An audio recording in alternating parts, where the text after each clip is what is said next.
একদিন পর আজকে প্রজেক্টে আসলাম। মানে সকালে ঘুম থেকে উঠাই, মানে ঘুম থেকে সজাগ হওয়ার সাথে সাথে কেন জানি মনে হয়েছে যে একটু প্রজেক্টে যাই। মানে প্রজেক্টে আসে কোনো কাম নাই, ঠিক আছে, তারপরেও মানে মন চাইলো যে আজকে একটু প্রজেক্টে যাই। এই যে দেখেন আমাদের বসের প্রজেক্ট, বিশাল এক প্রজেক্ট। এখানে সবজি, গরু, মহিষ সব কিছুই আছে। তো আপনারা তো সবাই জানেন এই প্রজেক্টে থাকতাম আমি। হুট করে মাস্টার বাড়ি নিয়ে গেছে আমারে। তো প্রজেক্টের জন্য আলাদা একটা মায়া আছে, কিন্তু সেই মায়াটা এখন আর কাজ করে না। মানে প্রজেক্টে আইতে ভালো লাগে না, মাস্টার বাড়ি থাকতে মন চায়। তারপরেও মাঝে মাঝে হঠাৎ করে না প্রজেক্টের লাগে খুব মন খারাপ লাগে যে একটু প্রজেক্টটা দেখে। তো সেই কারণে আজকে আসা। এই যে দেখেন এখানে হলো মূলা আর লাল শাক, দেখেন কত সুন্দর হয়ে রয়েছে।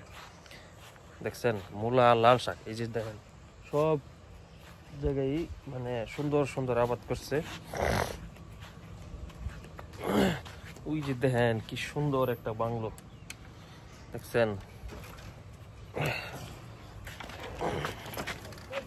বললাম আসুন কিরম, আসুন কিরম, মোটামুটি রাখছে নাকি? এই যে দেখেন বেড়া, গরুর শেড সব। রফিক ভাই ফান আছে?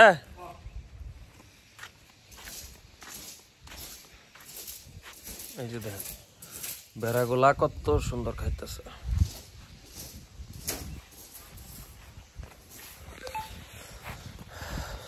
ওই যে হলো গরুর শেড, এই যে দেখেন বেড়া, এই যে হলো ফাডাটা শালা হইলো দুনিয়ার বদমাস।